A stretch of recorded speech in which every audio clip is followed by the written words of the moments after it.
Hey there, it's Mark from SetMySite, and this is a quick video tutorial to show you how to edit pages in Elementor. So I've got my list of pages pulled up here, and I'm going to go ahead and edit the home page of this website as an example. So you can see the website homepage.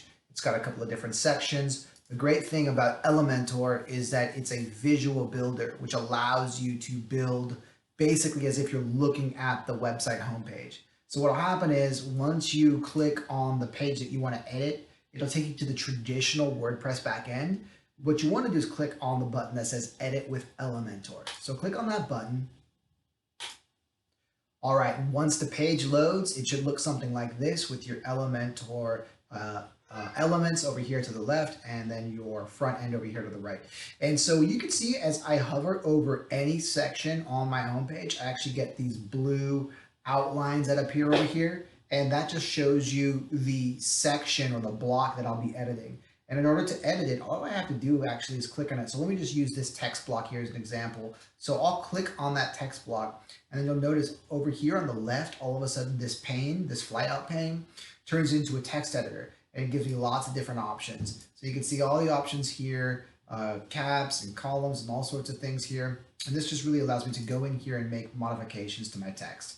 So it's real easy to edit your text right here in this text editor. The cool thing about Elementor too is you can actually click right here in the text itself and just type in here example, right? So that's really cool. You can just do it visually here right on the front end. But if you want to get a little bit more detailed, you can do it here in the traditional WordPress text editor box right here. And that goes for all of these sections actually. So if I wanted to click here and maybe modify this button, you can see as I hover over the button section, there's a little light blue outline that shows me where that block is. So if I click on that, all of a sudden you'll see the button details come up here, and there's all sorts of little small details that show up, such as the type of button, what the link for the button will ultimately link to, the alignment of the button, all sorts of fun stuff. Here, if I click on style, I'll be able to modify other things such as the typography, if the button has a shadow, the color for the text, the color for the background. So I can go in here and really customize all of this stuff. And the neat thing about Elementor too is it really is truly a drag and drop platform. So if I click on that button and I decide to just move it, I'm holding down my right mouse button and I'm just simply moving it up, dragging it, and then dropping it in.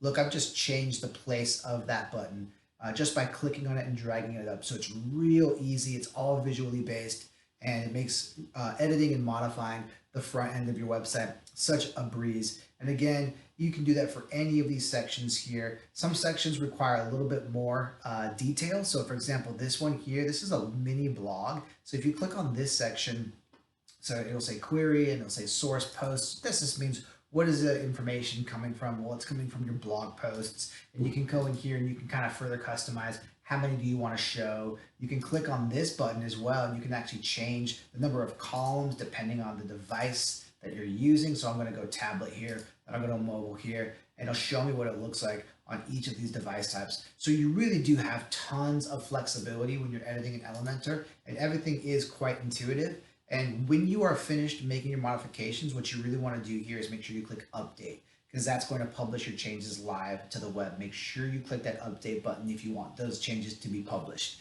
Now, the other thing I will say too is one of the neat things that Elementor has is it has a history bar. So if I click on that, I access the history bar here, and I'm able to go back to any point in time since I started editing this page. So if I want to go back to, let's say, this point in time right here, you'll see this button go back to where it was previously, right? So click on that and boom, the button's back to where it was previously. This really is great because it allows you to make all sorts of modifications. And then if you mess up, you can just go back to previously where that modification wasn't made. So this is a real quick primer on Elementor. Again, what I want you to get used to is kind of just clicking and looking at the options when you click on something and being able to really just do everything visually. It's very intuitive. For example, if I wanted to just go ahead and switch these columns with each other, I could just switch them by dragging and dropping them over. It's very, very cool because it is so intuitive. It's so visually based. It makes it really easy for anybody without any code knowledge to update their website. So hopefully this has been a helpful tutorial, and good luck.